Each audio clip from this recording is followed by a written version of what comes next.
These are the notes for AP Calculus on the intermediate value theorem, the mean value theorem, and Rolle's theorem. So we'll start with the intermediate value theorem. Sometimes we abbreviate that IVT. So again, with any theorem, there's an if part of the statement and a then part of the statement.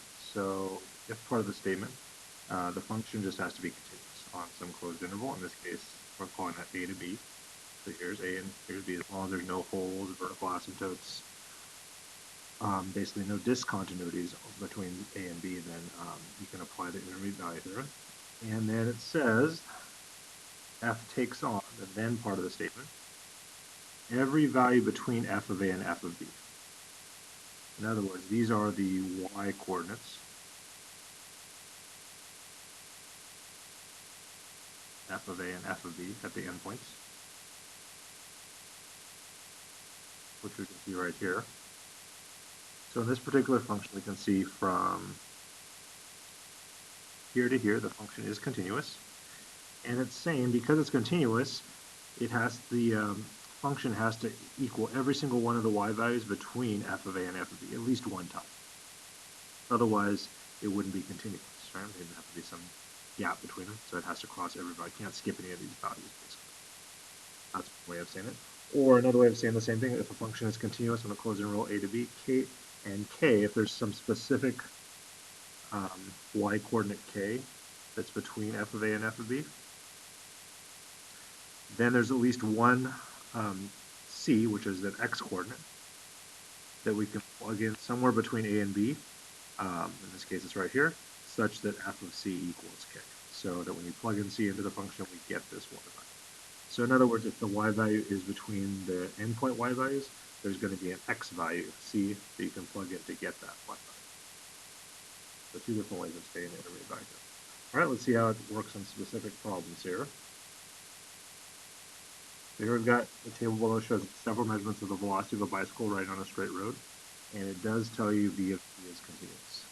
So that's that condition on interval 0 to 20. And it says from 0 to 20, must there be a time when the velocity v of t is 2.5? Justify your answer.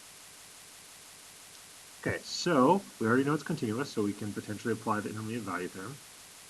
What we're looking for is 2.5. That's our essentially our k value there in the theorem. Is there somewhere that it's between, somewhere with 0 to 20? Anywhere. Well, 2.5 is not between 3.3 and 4.2. Between 4.2 and 2.7? Nope. 2.7 and 2.3, yes. So we could apply it right there. Notice it's also between 2.3 and 3.8. So we could also apply it that interval. Either way is fine. So this is a yes or no question. Must there be a time when velocity is 2.5? You could say yes. And then your justification. Well, first thing we have to state is since v is continuous,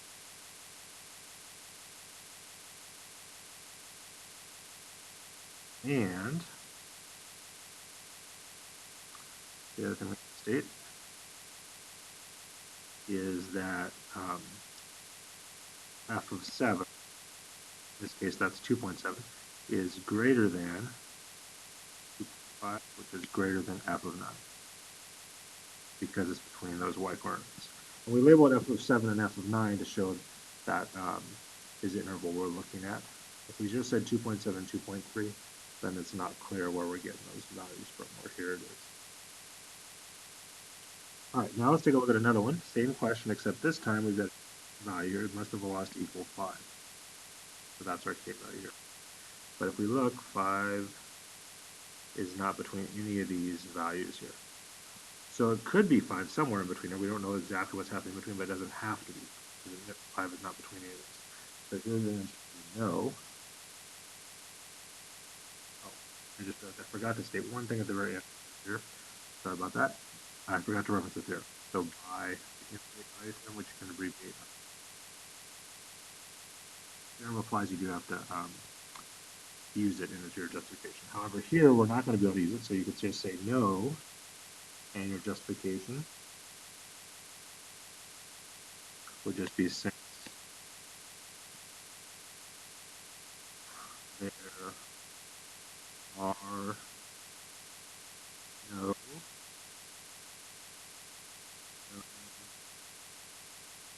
value of v of t, or velocity. That 5 is between. That's what we're looking for. That's in the table. And finally, it says what is the least number of times where the velocity v of t is exactly 4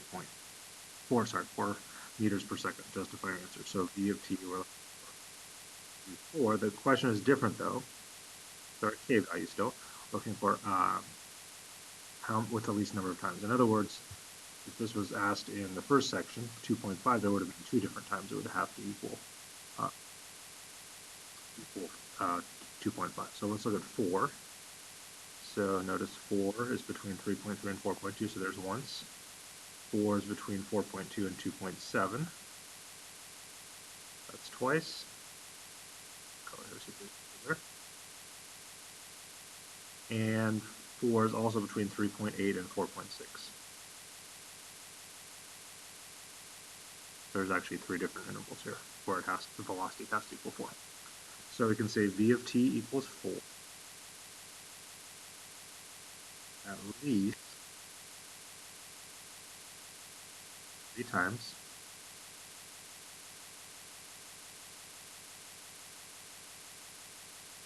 going to add the justification. First, again, add that v of t is continuous.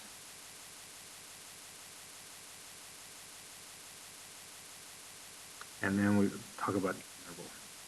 And the first one, v of 0, that was 3.3, is less than 4, which is less than v of 5, which is 4.2, comma. The next one was between v of 5 and v of 7, so v of 5, oops,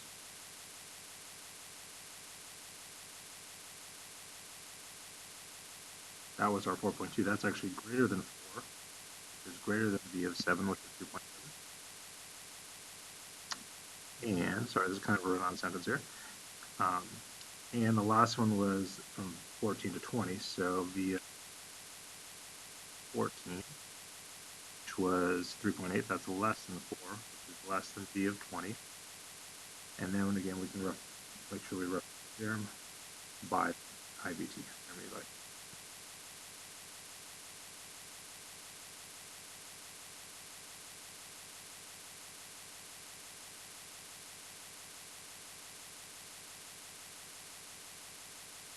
Let's take a look at the next problem here. All right, here we're given a table that has f and g at different x coordinates, and we're given h is given by this function. And it asks, must there be a value? Oh, it tells you f and g are continuous, that's important. Must there be a value where r, so they're calling it r here, is between 1 and 3. That's the x value. So r is kind of like c in this case in the theorem, such that h of r equals -2. So that's k value. So we're already told it's continuous. So that means f and g are continuous. So h is continuous as well, because h is just a positive function of t. And there's no denominator or even roots or anything that would cause it not to be continuous.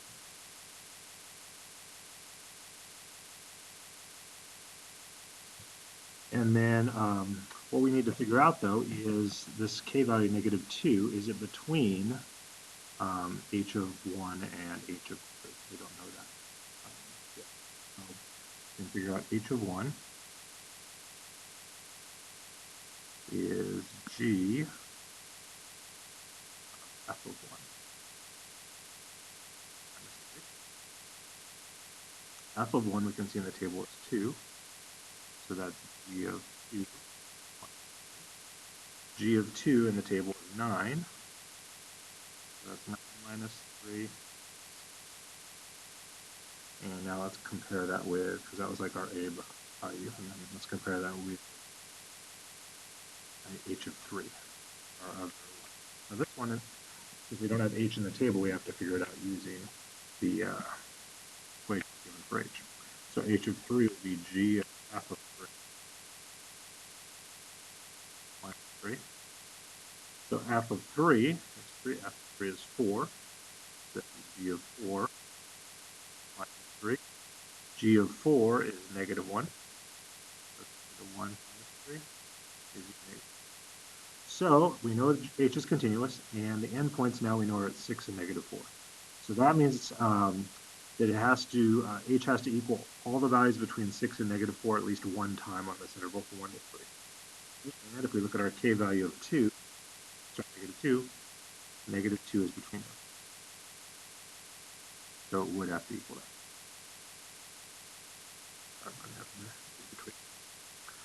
If we had a value like negative 5, then it wouldn't have to equal that, because that's not between 6 and 4. So in this case, another yes or no question, so you could say yes. Again, the first thing you'd say is, since it's continuous, you can say h of x or h either way.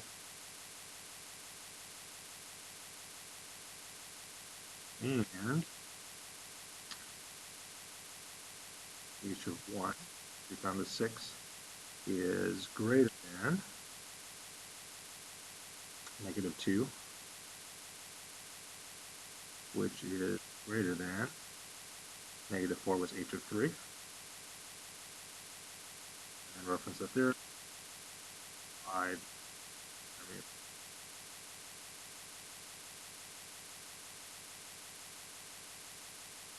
All right, let's take a look at the next problem here.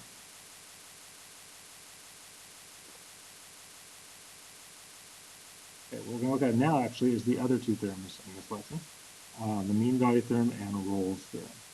So these are very much related. The mean value theorem, there's two conditions. The first condition is the same as Rolle's theorem. I'm sorry, the intermediate value theorem. It has to be continuous on interval, but it has an extra condition, so you can see here, from A to B. It is continuous. And the other thing, it has to be true, it has to be differentiable between A and B. Notice the parentheses mean it doesn't have to be differentiable right at those endpoints, but everywhere in between them it does. So differentiable means the derivative exists. So the things you can't have, it's continuous, so you can't have any corners, cusps,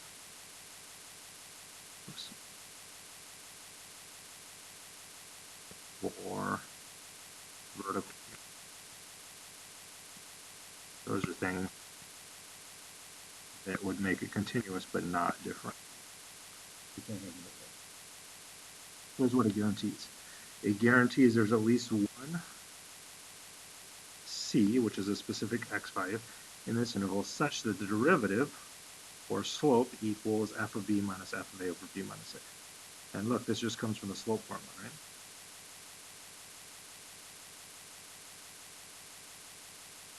And what this is also called oftentimes is called the average rate of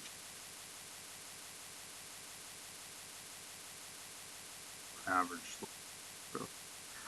Because that's just the slope between these 2 points of this line I drew right here. So what it's saying is there's somewhere that the slope of the tangent line here, or that's what the derivative gives you,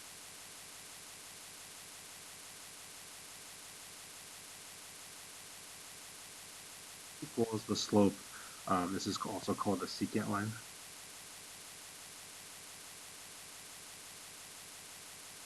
Where it goes between 2 points.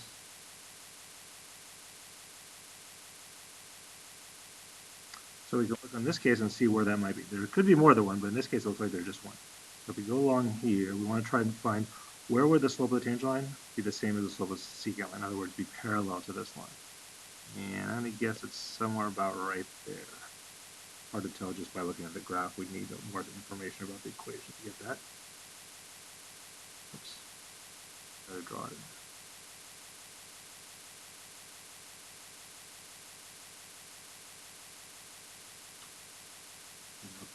I'll try to draw it one more time.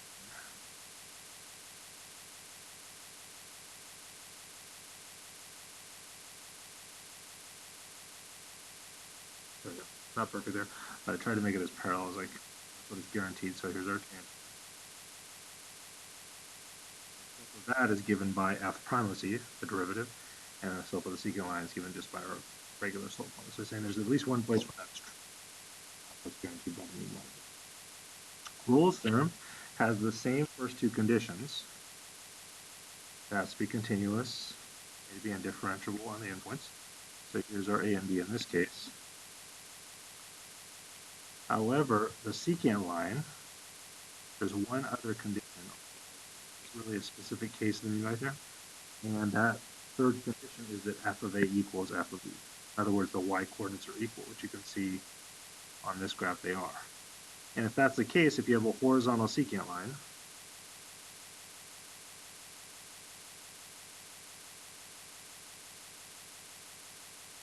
the slope is going to be 0. And that's why this one is 0. You can see if f of A equaled f of B, and you did the mean value theorem, those would cancel out, giving you 0. It'd be the same. So that's where that 0 comes from in that theorem. There's at least one place here you can more easily tell where that's going to be, where the slope's going to be 0. It's right at the very top there. This graph. And we'll have a horizontal tangent.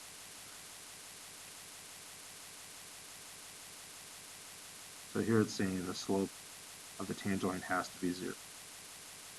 And the significance of that, as opposed to any other number, is when the derivative is 0, those are, remember, critical numbers, where you could have possible relative extremity. They're also called local extremity. We could have relative or local mins and maxes. And so that's the importance of that. So this is still the slope.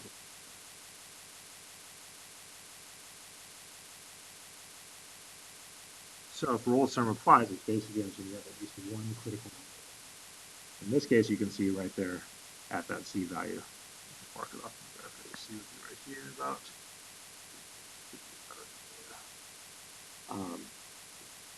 There's going to be at least one critical number. In this case, you can see it's a relative maximum on our graph.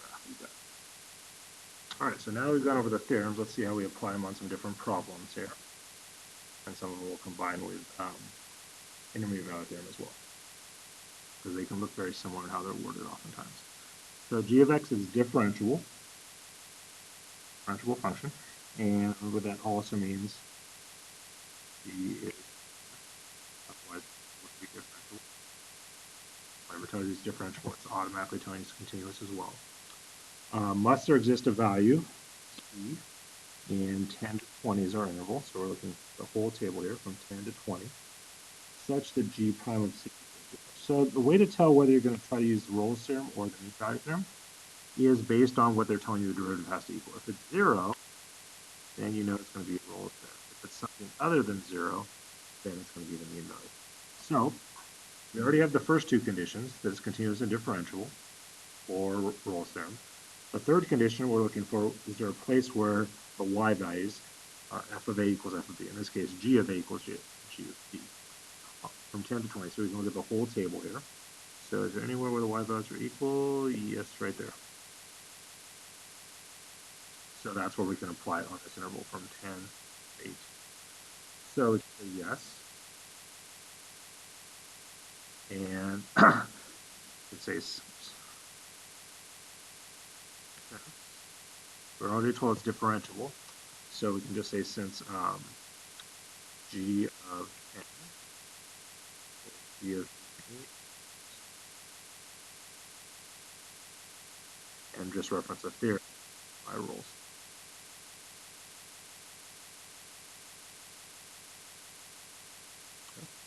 And then this one, unless there exists a value from 10 to 20, so here was our A and B in this case, 10 to 20. Here's our A and B in this case, 10 to 14. But if we look from just 10 to 14, not the entire table, notice 23, 27, 28, there's nowhere the y values are equal. So here your answer would be no. And to justify it, you could say since there are no known values, I'll just call them A and B, just like the theorem, A and B, the interval,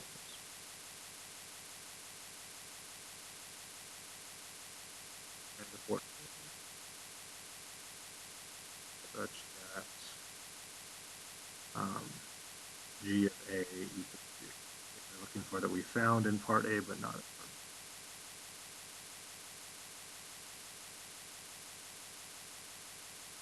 All right, let's take a look at the next one. It's very similar. Again, we're told that v of t is differentiable. So again, that means v is continuous as well.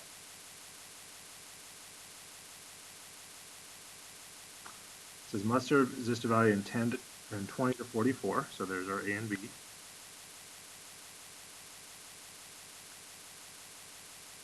Such that v prime equals 1/3. So this time, since it's 1/3 and not 0, notice on this one I didn't put that here, but again, this was 0 on the second part here. So that's why it came out prime equal. But here it's not 0. If it's not 0, it can't be Rolle's theorem because Rolle's theorem guarantees the derivative is 0. If it's any other number besides 0, then you're just trying to apply the mean. So we already know it fits the two conditions. It's continuous and differentiable. What we don't know is if this 1/3 is the correct value. Normally we'd say f of b minus f of a over b minus a equals. Right back here. Only difference is here are a and b we know, and we have the function v instead of the. So what we're going to calculate is v of b, which is 44, minus v of 20. That's our a value over 44 minus 20. See what we get. V of 44, you can see on the table it's 18, minus v of 20 is 8, over 44 minus 20 gives you 24. So that gives you 10 over 24 reduces to, so that's not 1/3, notice. Even though it's kind of close, 4/12 would have been 1/3, but it's 5/12. So your answer would be no. And your justification would just be simply, since this expression we just got here, v of 44 20 does not equal, that's not what it's guaranteeing. If this was 5/12, then our answer would have been yes.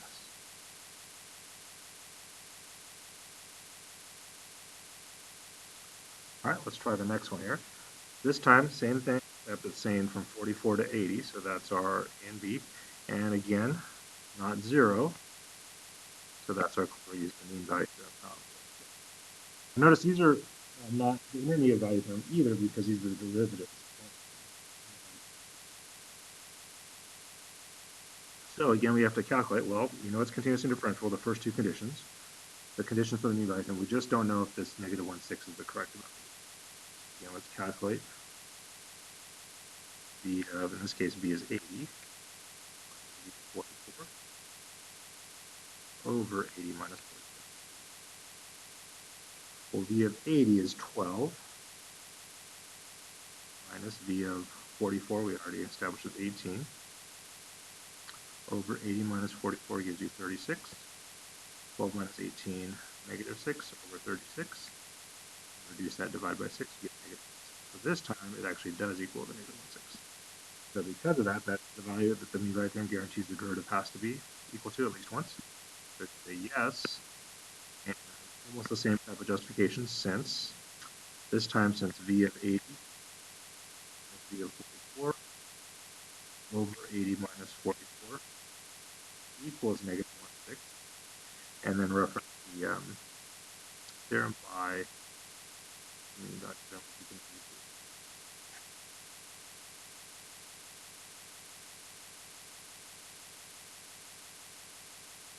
All right, let's take a look at some multiple choice sort of type questions. This one's not multiple choice, more like which one of the following statements may be true, must be true, I should say. So we know f is differentiable, -3 to 1, and we're also told that f of -3 equals f of 1 equals 2, which of the following statements must be true. So let's do a little sketch of the information they're given to help us visualize it, make it easier to understand which ones must be true. Okay, so given a couple points here, f of -3 is 2.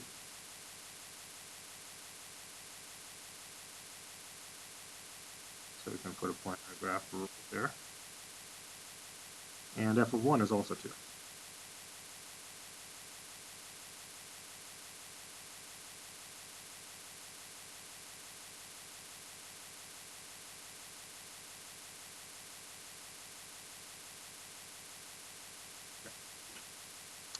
And we know it's differentiable, which means it's also continuous.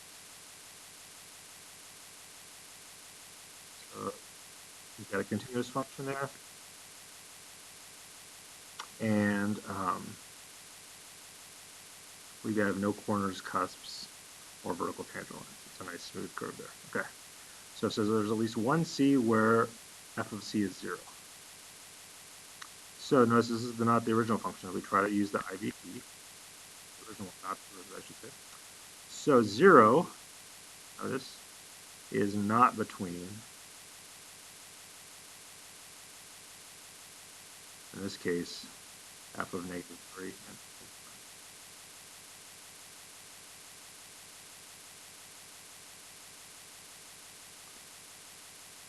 1. So because of that, notice 0 would mean it has to touch the x-axis here at least once, and it doesn't have to, right? It could be up here, it could be a horizontal line. So this one may be true. That's not what we're looking for. We're looking for which ones must be. All right, there's at least one c where such that f prime c equals 0. Well, again, that is the derivative equaling 0. That comes from Rolle's theorem. And we know it's continuous and differentiable. And that third condition, f of a equals f of b, here's our a and b values.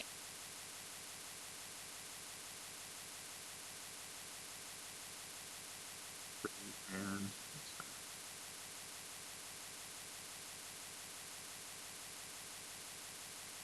negative 3 and 1, they are equal.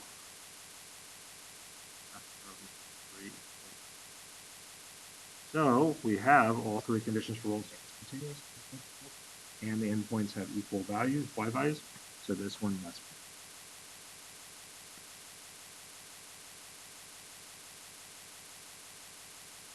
Based on Rolle's theorem. And the same thing here, except this is the MVT, so it's not 0. So this one is continuous and differentiable, but we can see that these, if we calculate f of negative 3 minus f of 1 over 1 minus negative 3. Sorry, I guess since I went in this order, it would be f of. It really doesn't matter because you can answer, but f of b, which is f of 1.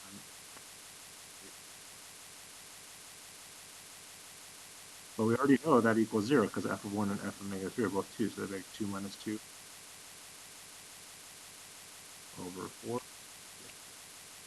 So it's not 4, it's 0. So this one, again, the slope, this is saying the slope somewhere has to be 4 here. Well, it doesn't. You could have a horizontal line. You could have lots of things here that are continuous and differentiable and never have a slope of 4. Never be that steep. So this one, again, only made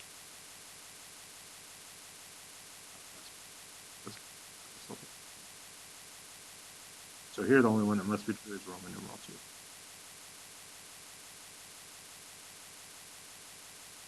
Let's take a look at another one. And on this one, again, let's sketch what it looks like. It tells us it's continuous. But that doesn't necessarily mean it's differential. It could be, but not necessarily. Just we know it's continuous. And f of negative 5 is negative 2, and f of 1 is 4. Again, let's sketch what that looks like.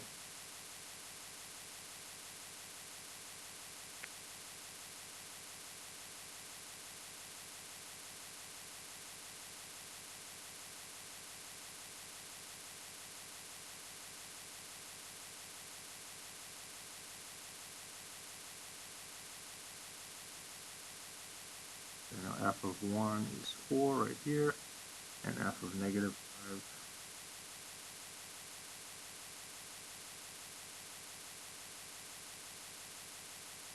is negative 2 there.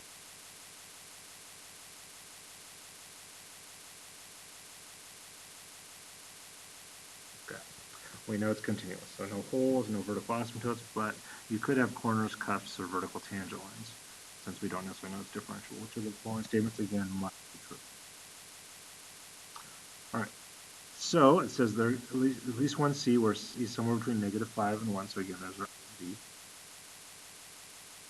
Such that f of C equals 0. So again, it's not the derivative. So and this time, though, notice 0, it's saying x-axis here, it does have to cross it. This is continuous. Because this time 0 is between the endpoints. So 0 is between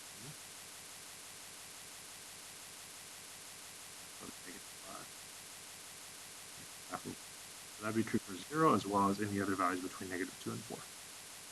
So this one.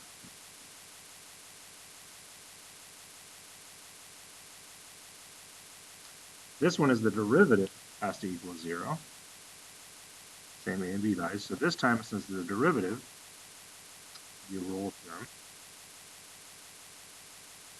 But there's two problems with that. One, the first two conditions are continuous and differentiable. We don't know it's differentiable. So that alone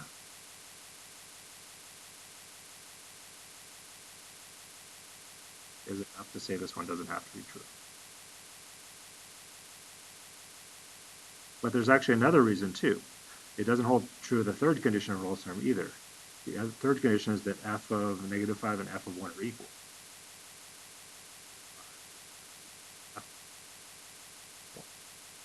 So this one doesn't have to be true. Only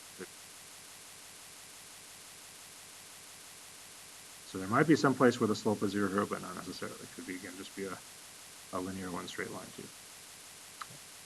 So that one, for Rolle's theorem, it only holds true for the first condition, it's continuous. It doesn't hold true for the second or third. The final one, this actually goes over something we'll go over a review later here. So you can think about it just logically, but there actually is a theorem that goes with this. It has an absolute maximum value on -5. So remember, absolute mins and maxes could be a relative mins and maxes.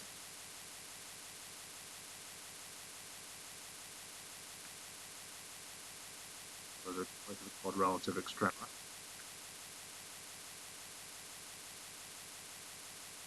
Or the other place it could be is at endpoints.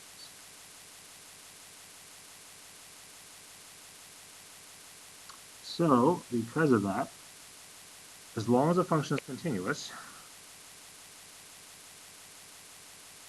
there has to be an absolute maximum and an absolute minimum. Even if I just had a linear equation like this, sorry, that wasn't very linear, but even if you did just had something very simple like that, or a straight line, the absolute maximum would be here at 1 would be 4, the absolute minimum at -5 would be -2. So even with something as simple as that, you would still have an absolute minimum. There has to be some minimum maximum. So this must be true. And what that theorem is called, you in another lesson, is the extreme.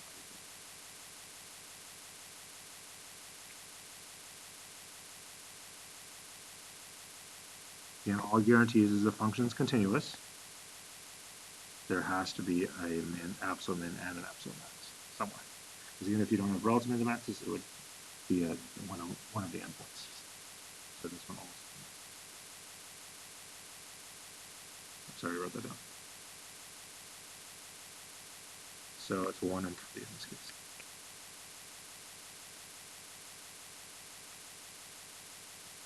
And that concludes the notes for AP Calculus on the topics of the intermediate value theorem, the mean value theorem, and Rolle's theorem.